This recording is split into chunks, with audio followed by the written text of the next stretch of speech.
Hey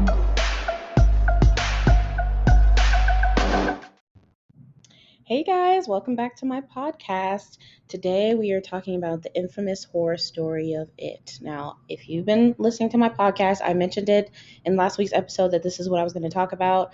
And I already have things planned for next week, or I should say for the coming weeks, because I'm doing all horror topics, elements, themes, whatever you want to call it, for the month of October to celebrate spooky season, aka Halloween. So I thought, why not talk about It? Definitely my favorite horror movie. There's so much that we could really get into. I don't think an hour would do it justice, but I'm going to try to talk about it as much as I can to fill up the 60 minutes that I have. So I don't want to talk too long. I kind of want to just jump right into it. I did want to start off by talking about there actually is a documentary that has just been released called Pennywise, the Story of It, and it does a really good deep dive into the way the mini-series was made in 1990.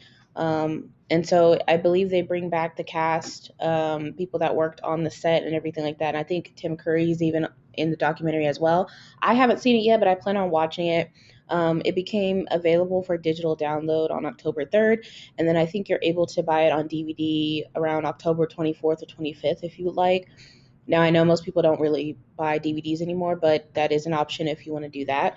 You can check it out on Amazon Prime, and then I believe you can rent it on YouTube and Apple TV and things like that. I would just look it up. And there's also a trailer as well on YouTube. That's how I found out about it. And it looks really good. I think it's about 2 hours, so it seems like they're going to really go deep into specifically the miniseries and probably talk about the book a little bit. So it looks really interesting. I don't think they've ever really talked about the way the miniseries was made. And I think it'll be interesting to hear that now that we have the film version of it, and to see the differences and to kind of see how the actors and the people that worked on set, how they approached the story, compared to, I guess, the modern version of it. So definitely recommend checking that out if you guys haven't heard about it or if you haven't seen it. I'm going to watch it myself. So when I watch it, if you guys would like, I'll come on and kind of talk about it a little bit and tell you what I think of it. So yeah, let's jump into the story of It. Where to start? So obviously, most people know about it.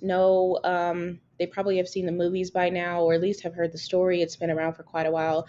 The original source material comes from a novel written by Stephen King that was released in 1986.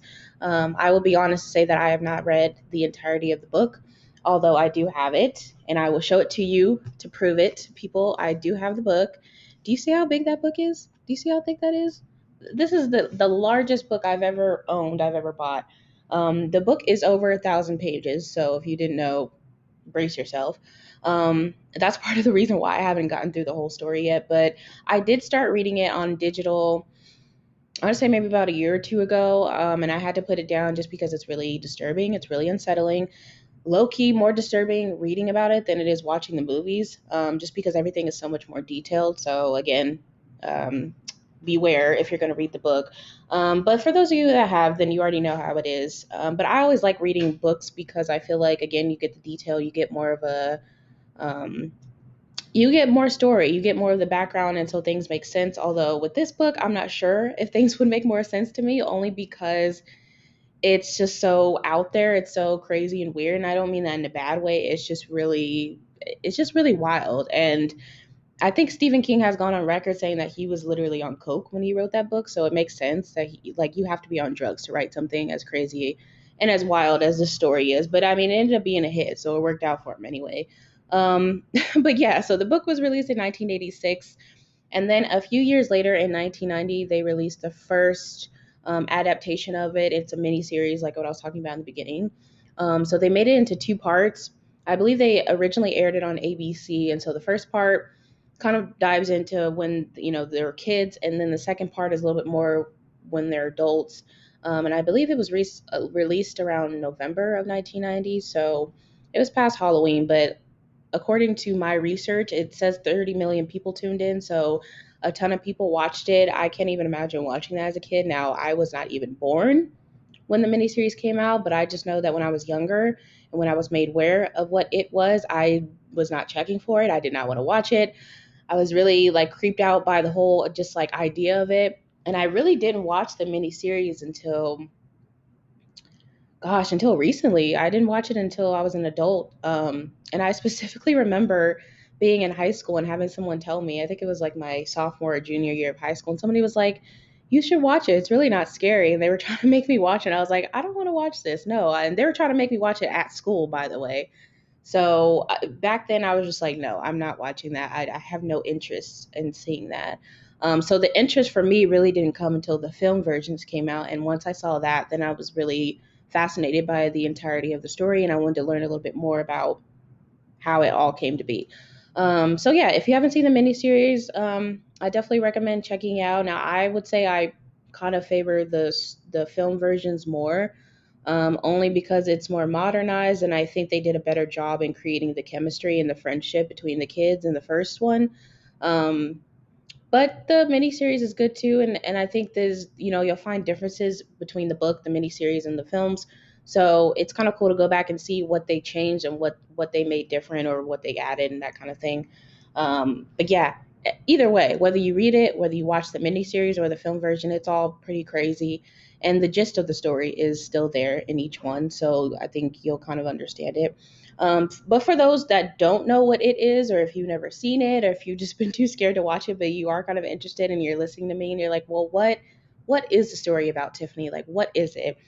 Let me read you a little synopsis. I was going to read the synopsis on the book, but the back of the book, the way they describe it on here, it just doesn't make sense. Like, I don't know why they wrote it like that, because I feel like for anybody that doesn't know about the story, if you were to pick up this book and you just read the back, it just wouldn't make sense. And it wouldn't be something that I would want to read, to be honest. So I'm going to read it from my phone. So it says the story revolves around a predatory shapeshifter, which has the ability to transform into itself into its prey's worst fears, allowing it to exploit the phobias of its victims. It mostly takes the human form of a sadistic, wisecracking clown called Pennywise. The protagonists are the Lucky Seven, or the Losers Club, a group of outcast kids who discover Pennywise and vow to destroy him by any means necessary. So, and then it goes on to talk about the miniseries a little bit and how it takes place over two different time periods. And that's another thing, too. There's different timelines depending on like which one you watch. So, in the novel, the story actually takes place all the way back in the 1950s. So, they're kids in the 50s. I think it's late 50s. And then it goes back and forth between when they're kids and when they're adults. So you have that timeline in that one. Then in the miniseries, because it came out in 1990, they had to kind of line it up with, making it, I guess, more modern for the time at the time of its release. So I believe the kids in the miniseries were, I think they might have been kids in the 1970s, I think, and then it went over into 1990, or it could have been 1960, actually. I could be wrong. And then obviously in the film version, so in It Chapter 1 and Chapter 2, you have the first film is focused on the kids, and then in the second version, they're adults, and it's 27 years later. So that's obviously the most modern one. In the 27 years that time has passed, it's set in like 2016, 2017. So they were kids in the 80s in the film version. So again, that's kind of why I like a little bit the film version a little bit more, just because it just feels more real because it's like, oh, this happened not too long ago. That's what it feels like anyway. But yeah, so there's different timelines for each one, but either way, it's still creepy. And like I said, you still get the gist of the story if you watch the miniseries or the film or if you read the book. But I would suggest doing all three, to be honest.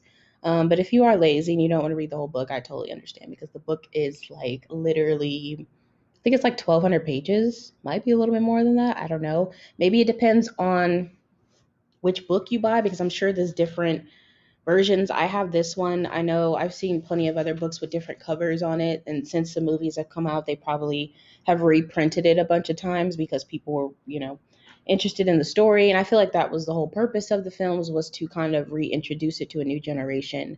And they definitely did a good job of that, especially with the first one. So, um, yeah, I don't even know where to go to next because again, like the story is just so crazy. But I read the bio, so you guys know what the story is about. Let me know if you guys remember watching the miniseries or like if you remember when it premiered, because like I said, I was not born, so I was not around for that. But I know that's where the fear for clowns, I think, started for a lot of people. So let me know what that experience was like. If you watched the miniseries when it was first released, or if you remember watching it as a kid, tell me in the comments what that was like because I didn't watch it until I was an adult. So, and even to me, it's creepy. And I think to me, what makes it creepy is Tim Curry plays Pennywise in the miniseries version. And obviously in the films, you know, they're more modern because there's more technology, there's more CGI involved. So Pennywise looks completely different in the film version versus the miniseries. And I know a lot of people are like, oh, the film version Pennywise is like so much scarier, but like part of me is kind of like actually Tim Curry's version is a little bit creepier because when you look at him, it really looks like an insane person dressed up as a clown. And I feel like that's way more scary because, you know, the CGI version of Pennywise is not real. Like, you know, that would never be real. But I think what's creepy is like thinking of just a person dressing up as a clown and them like terrorizing little kids is a little bit more disturbing, if you ask me. So I kind of find his Pennywise a little bit more disturbing, to be honest. And maybe that's just because Tim Curry is really good at playing like he's really good at just playing like horrible characters. And so, you know, I don't know. That's just me though. You guys can let me know which one you think is scarier. I think the story overall is not really scary. The miniseries, it's probably be scary to you as a kid, but as an adult, I was like, okay, it wasn't that bad. It was actually pretty good. But um, yeah, I don't know. I don't know if I'm the only one that thinks that, but I feel like his version of Pennywise is like way creepier, to be honest. But Bill Skarsgård did a really good job playing Pennywise. He plays him in the film versions. And what I like about his version of it is that he didn't try to copy Tim Curry. He kind of made it his own. And I felt like that was necessary because if he was trying to do it the way that they did it back then people would, you know, they would just be like, no, like you're not Tim Curry, so don't even try. But for me, honestly, what really makes the movie is the kids. So the kids' friendship and their chemistry and just their relationship as a whole. I feel like that's what makes the story. I think that's what makes it really like relatable. And whether you're watching it as a kid or as an adult, you can kind of listen to what they're saying in the film, and it's really funny too, actually, especially chapter one. Um, you know, them going through like middle school, they're going through bullies, they're outcasts and everything. So I feel like most people can kind of relate to that, or at least some aspects of that. And I think that's what drew me to the story as a whole, because I was like, their friendship is just so sweet. And the fact that they went through something so traumatic and then made that promise with each other to come back 27 years if it ever came back, and then to come back and fight it. Like, I don't know. I think to me, it's more so just the friendship that really drew me in. Um, and if you guys didn't notice, this is my 27th episode as far as my podcast goes. So I kind of did that on purpose. Um, because obviously 27 is a significant number to the story because every 27 years, Pennywise resurfaces and starts killing people. So there's that fact. But I think what's crazy is I think in the miniseries version, if I'm not mistaken, I think they made it every 30 years, which I'm not sure why they did that. I don't know why they changed that because I thought in the novel it was every 27 years. I could be wrong. Let me know if that's not right because I have not read the entirety of the book. But I did read the beginning, like the first few chapters. And actually, what I want to do is read like a little part of it, um, just some of the beginning, just so you can see how creepy it is. And I was thinking about reading a little bit of so Georgie is actually, let me go over the characters real quick. So the Losers Club, if you guys don't know, the seven of them. So Bill Denbrough is like the leader of the pack. He's kind of like the one that everybody follows in the group. Mike Hanlon, Ben Hanscom, Beverly Marsh, who was the only girl in the group. Richie Tozier, who's like the comedian, the real funny one.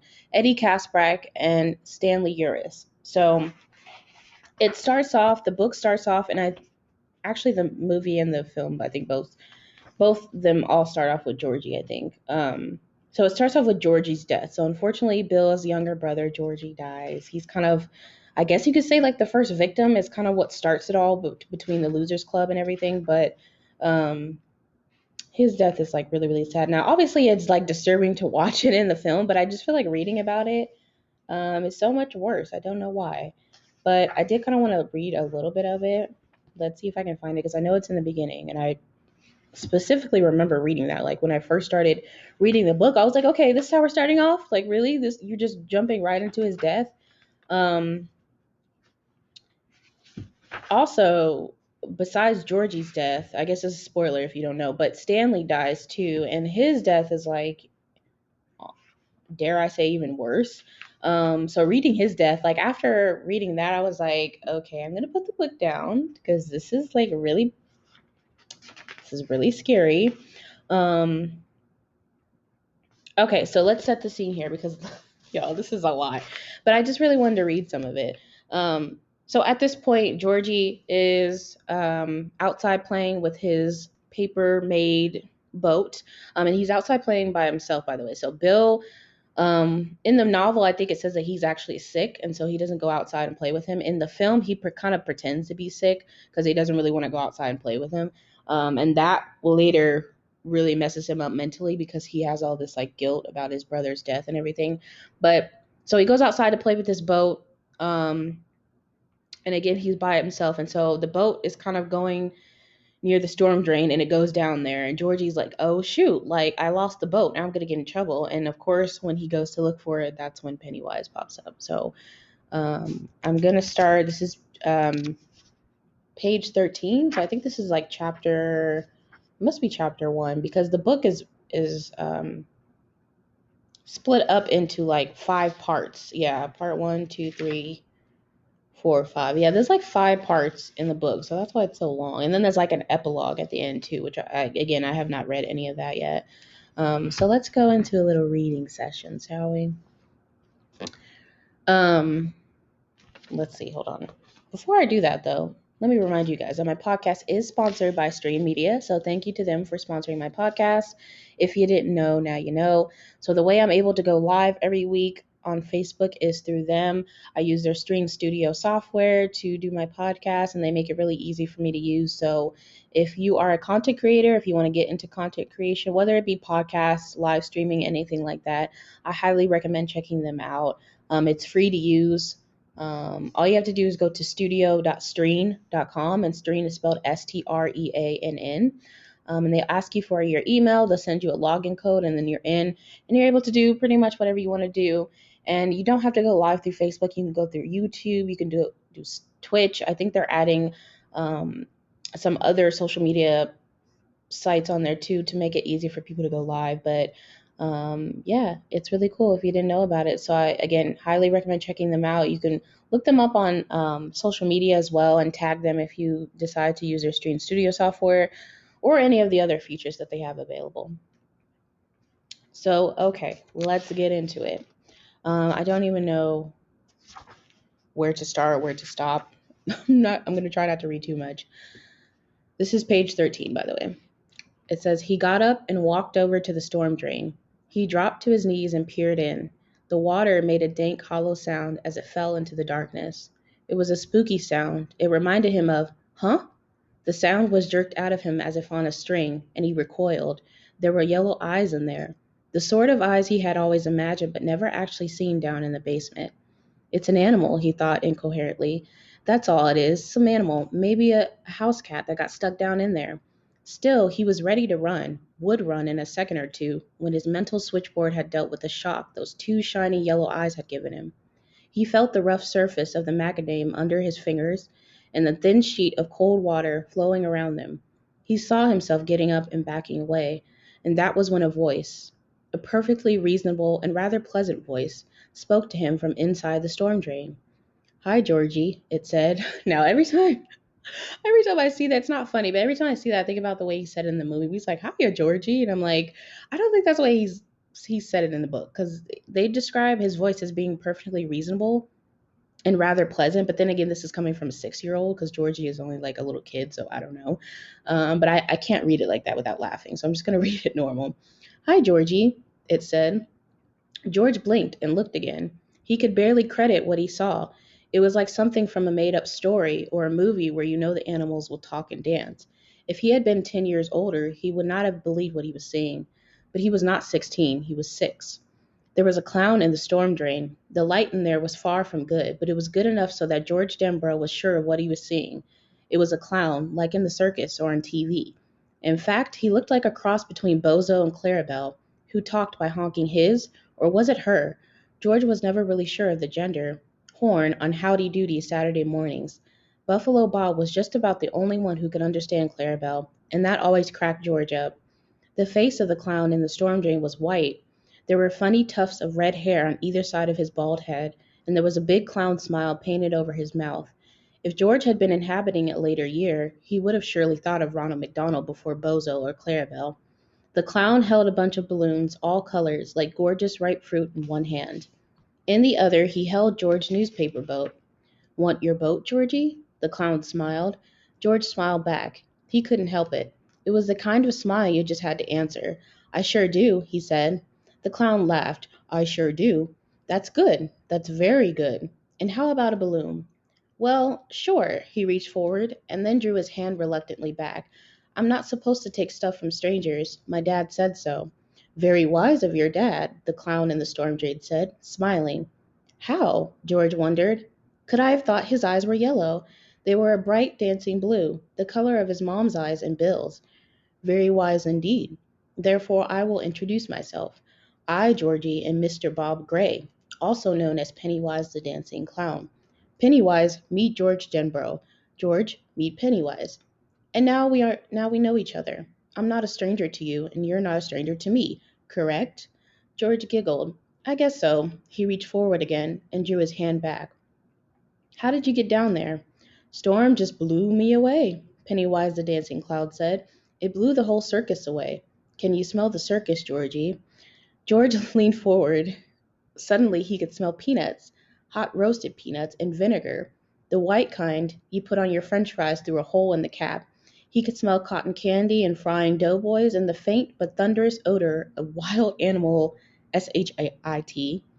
He could smell the cheery aroma of midway sawdust, and yet under it all, was a smell of flood and decomposing leaves and dark storm drain shadows. That smell was wet and rotten, the cellar smell, but the other smells were stronger. Now, see, that should have told you right then that something was not right before. I mean, the fact that there's a storm in the fact that there is a clown in the storm drain should have told you that something was not right, Georgie. But the fact that you're smelling like, as soon as he mentions the circus, he's like, oh, I'm smelling peanuts and popcorn and all this stuff. And then underneath it, you smell something rotten? Come on, kid. I'm sorry. I just hate that he died. Want your boat, Georgie? Pennywise asked. I only repeat myself because you really do not seem that eager. He held it up, smiling. He was wearing a baggy silk suit with great big orange buttons. A bright tie, electric blue, flopped down his front, and on his hands were big white gloves, like the kind Mickey Mouse and Donald Duck always wore. Yes, sure, George said, looking into the storm drain. And a balloon? I've got red and green and yellow and blue. Do they float? Float? The clown's grin widened. Oh, yes, indeed they do. They float, and there's cotton candy. George reached. The clown seized his arm, and George saw the clown's face change. What he saw then was terrible enough to make his worst imaginings of the thing in the cellar look like sweet dreams. What he saw destroyed his sanity in one clawing stroke. Okay, I'm going to stop there because then it gets violent. Obviously, like I said, he dies. Poor Georgie gets his arm ripped off. And I think what the difference in the novel is that I think he rips his arm off and then somebody comes and finds him bleeding out and he's already, I think he kind of like dies instantly. In the film, he gets dragged all the way into the storm drains. I was like, okay, you didn't have to do Georgie like that. Like, it's bad enough he's hopping around with one arm now. But yeah, R.I.P. to Georgie. That kill was brutal because, again, that was kind of like the first one that started the whole. I mean, obviously there were other murders, but I think with his, that was the beginning of the story for the losers because it was connected to Bill, and Bill's friends with all the the rest of them, and at that point he's like, I just want to know what happened to my brother, and he carries all this guilt with him, pretty much for most of his life, which is really sad again. And I think what's crazy about this whole story is that, yes, like it involves a clown and all this like supernatural stuff, and it's really crazy, but I think I would say the center of the story is really dealing with trauma, and it's really all psychological if you really think about it and if you watch the movie, because the fact that Pennywise is able to shapeshift into your fears and to whatever it is that you're stressing about, whatever it is that really scares you. I mean, like I said, it all goes back to childhood trauma, and it goes back to facing your fears and all that kind of stuff, and anxiety and things that people in everyday life deal with. And I think that's the scary part of it, of like having to face whatever it is that you're scared of, whether it be something surface level like a spider or something, or if it's like your trauma of like losing somebody or having issues with family or whatever it is. Like, I think that's the real horror of it, to be honest. And just the town of Derry, which is where they live, the town of Derry is just all screwed up. And I feel like, I guess the majority of that is because of Pennywise. But the adults in the story, or in the movie for sure, are just like crappy. Like nobody like nobody helps these kids at all. And no, they don't know about Pennywise, of course. Um and they probably wouldn't believe it if unless they saw it with their own eyes. So that's kind of why the kids have to deal with it on their own. But what gets me is like they're just so oblivious. And even when it's clear that like these kids are like going through something, that they just don't help. But again, I guess that has to do with because like that's where Pennywise resides, and so this is sort of like a curse over Derry until he's actually dead. Um, but yeah, it's really messed up. So like a big example of that is Beverly's dad. So Beverly again is the only girl in the group, and her dad is abusive. Um, and so she kind of carries that with her again going into adulthood. She ends up marrying somebody who's abusive as well because of all her like daddy issues and everything. And I think, I'm not too sure if it goes into detail as to how her mom died or why her mom's not around. Um, I think in the film they kind of just brush over it a little bit and say that she died. I'm not sure if she was sick or if she kind of like ended her life, but either way she's left with her dad, and her dad is a creep. And to be honest, I mean, I think they kind of insinuate that maybe he's kind of like he's kind of inappropriate with her, not just in what he says, but like the way he touches her, the way he interacts with her, and all this stuff. Um, and then like the pharmacist, the guy in the movie, if you guys seen it, you'll know he's a creep as well. He's like talking with Beverly, and keep in mind Beverly is like 13 in the movie, and this is a grown man, and he's like flirting with her. And again, it's like, what is wrong with these adults? Like, is it all Pennywise? Because I feel like, yes, he plays a major part in making the adults oblivious to like a lot of the outside horrors, but I feel like some of these people are just really like crappy people. Like these people are just not good. Um, and then in chapter two, the beginning of chapter two is really brutal. So if you haven't seen it, I'm giving you a warning now. There's a really like awful scene where these two gay guys get beat up by some people, some homophobic people. Let me say that right. In the town, and then obviously like Pennywise comes in and kind of kills one of the other people. But again, I feel like that whole scene was like, because I know when that came out, some people were kind of like, why was that necessary? Why did you need to include that? Because it's really hard to watch, especially knowing again that that kind of stuff happens in real life. Um, and it all could have just been prevented. So I feel like people were like, well, why do you have to put that in the movie? Why did that need to be a thing? And I feel like it goes back to showing the real horrors of people, like of how awful and evil people can be to each other. And it's not just Pennywise, it's literally like the choices that people make. And yeah, I feel like that was the purpose of the scene. I could be wrong, but again, it doesn't make it any less brutal to see, but it's really interesting how they show that first. Like that's kind of like the first or that's like the opening scene. It's not the very first thing, but it is the opening scene before the like the credits and stuff. Um so yeah, there's that. I could definitely read some more of the book next week if you guys would like me to, because I will be talking about horror novels next week. Um, some of the ones I grew up reading, and then the one that I'm reading currently. So once I do that, if you guys want me to do a little bit more reading, I can do that. If you're like, no, your voice is annoying, we don't want to hear you read, then I won't do it. But yeah, crazy. And the other thing with it too, I think what was so crazy was when the film came out, if you guys remember, so the first one came out in 2017.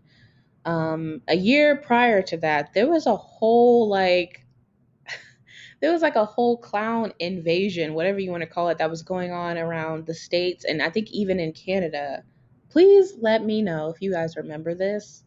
So it was 2016. It had to be like, I want to say maybe August or September. Um, People were just popping up in clown suits, scaring people, like lurking in the woods around schools and everything. And like it became this whole thing that was happening for like, I want to say a good couple months, maybe a few months.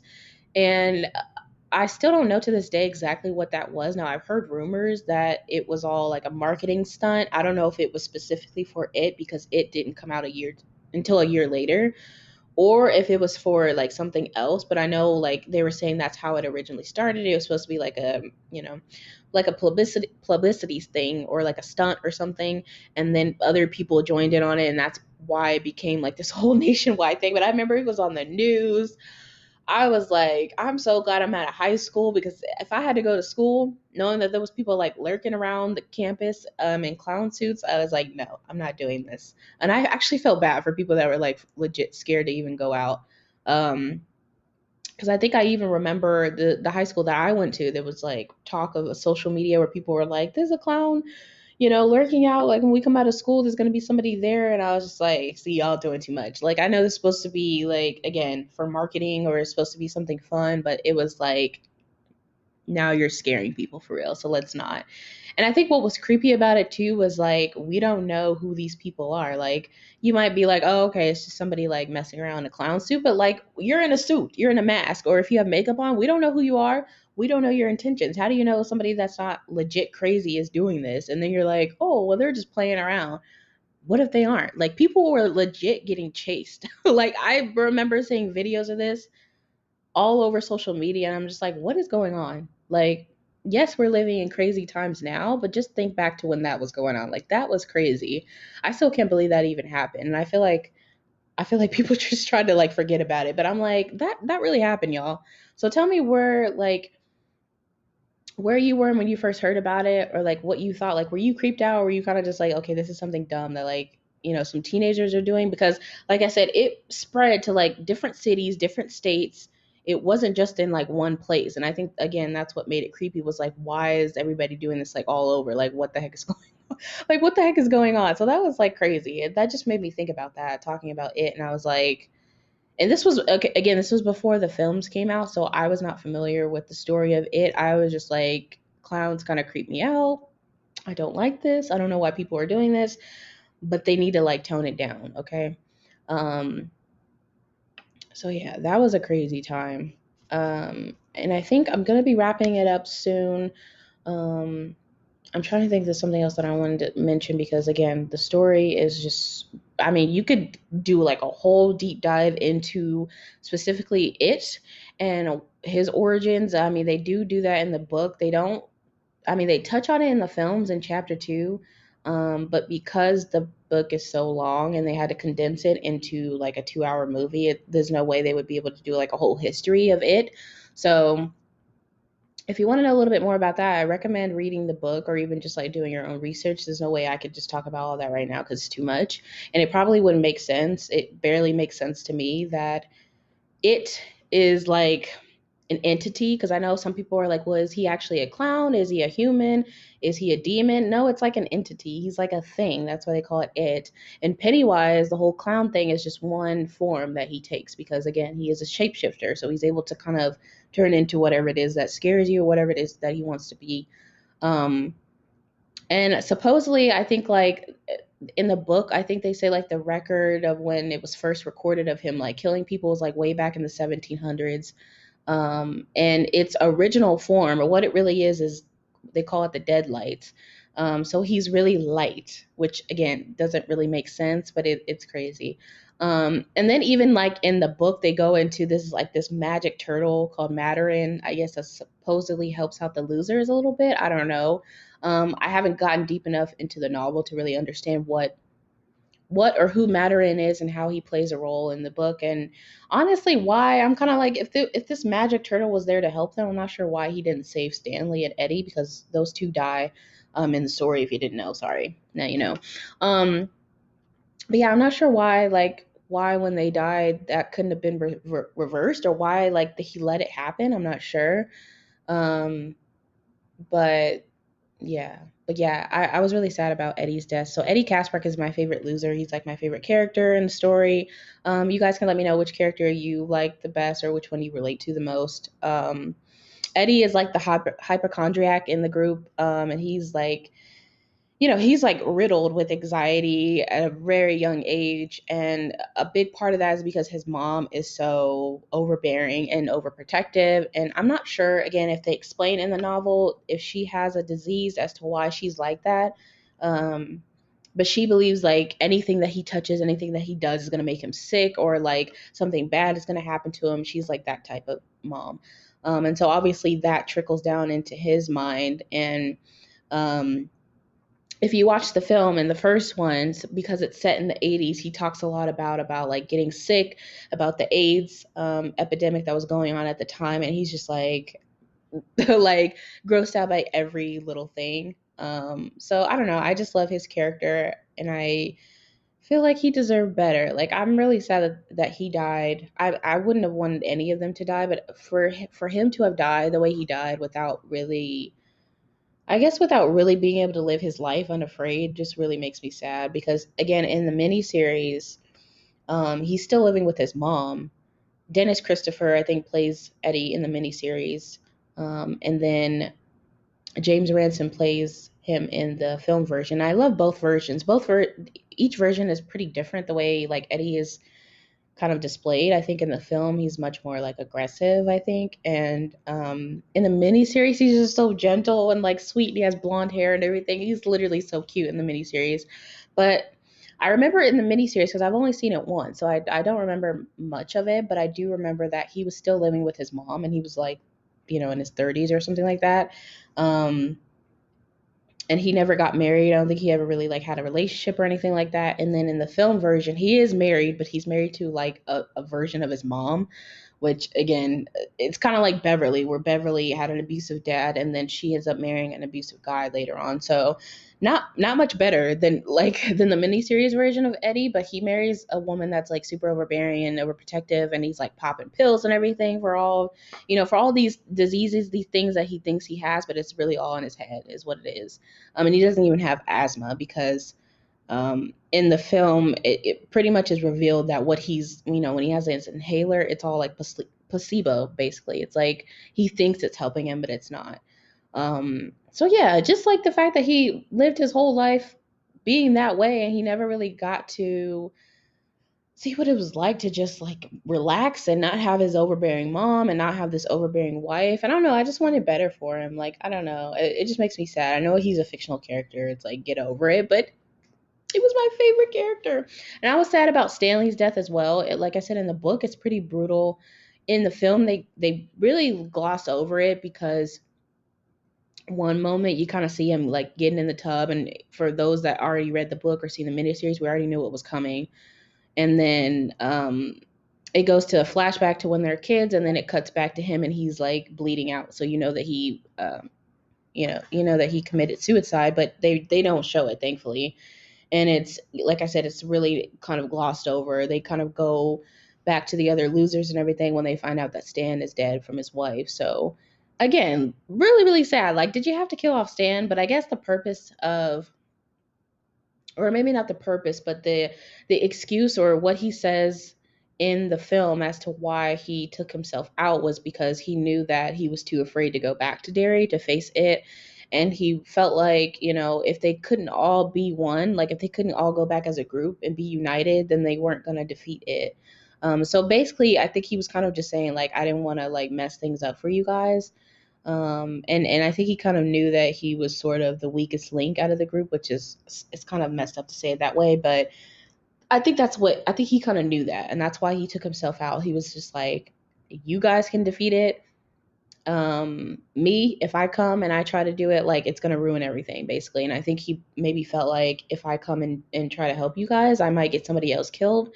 So he was kind of trying to look out for them in a way, but I think, I honestly think, had he not offed himself and he'd went and like fought, I think they would have been okay. Like, I feel like all of them could have survived, but that's just me hopeful thinking. I don't know. Like, what do you guys think? I felt like his I feel like I understand his death a little bit more than Eddie's. I feel like Eddie's was kind of like, what was the point? Like, why would you kill off my favorite character like that? I'm biased, obviously, but I'm just like, I don't really understand why Stephen King, because this was your doing, why he killed off Eddie. Um, yeah, I still to this day do not understand that. I don't know.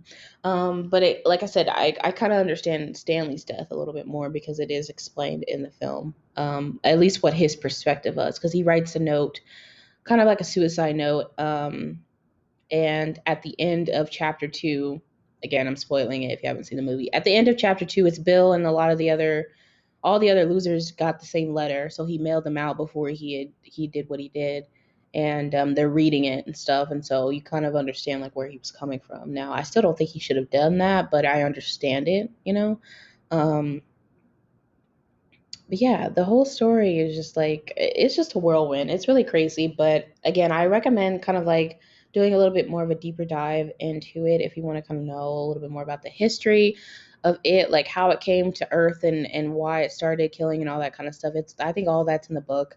I'm gonna have to try to get back to reading the book at some point, but it's just so much and it's so detailed and like I said, it's really disturbing. So I have to like I feel like I need to read it in like increments or something. Like I have to read it maybe for like a week or two and then put it down because it's a lot. And I am currently reading a different horror book right now. So I do kind of want to get through that one next, and I will be talking about that, like I said, next week. So we're gonna be talking about books because I love reading and I love books.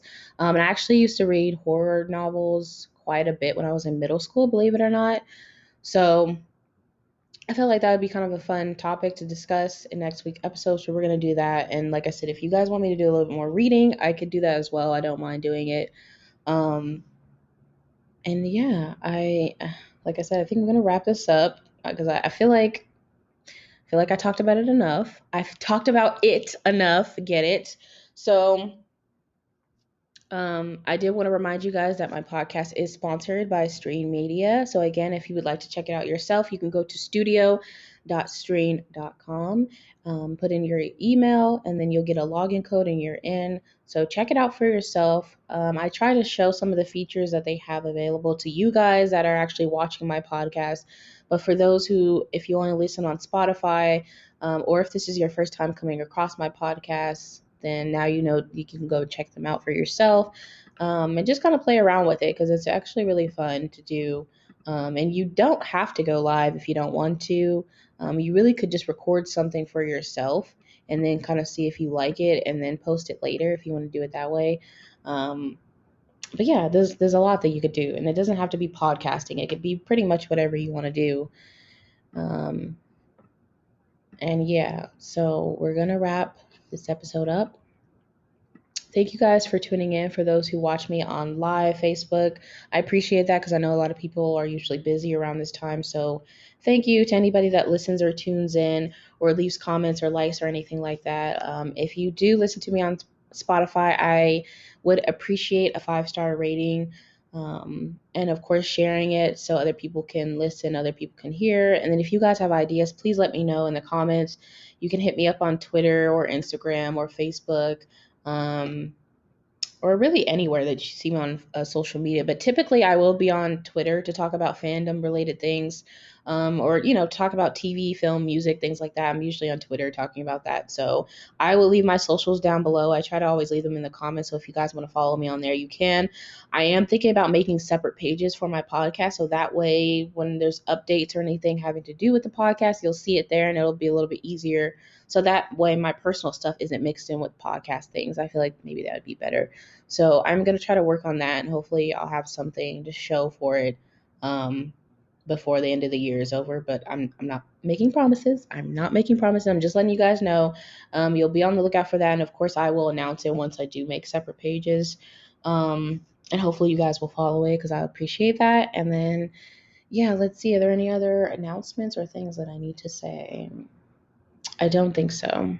Now watch when I log off. I'll be like, oh, I should have said this. Anyway, this has been fun. Very disturbing story, but I still like it anyway. again, let me know if you guys watch that documentary. I'm gonna watch it. I'm gonna try to see if I can get access to it. And it doesn't have to be under the comments of my podcast. You could definitely just hit me up and let me know if you saw it, um, and what you thought about it, because I feel like it looks like it's gonna be pretty interesting, pretty good. And yeah, I think we're gonna leave it out there. This has been the story of it. So if you didn't know about it, now you do. Hopefully you learned a little bit something, and maybe if you have seen it, it's kind of making you want to go back and rewatch it for the month of October. I think that's obviously a fun movie to watch for Halloween. It is, I believe, chapter one is on Netflix.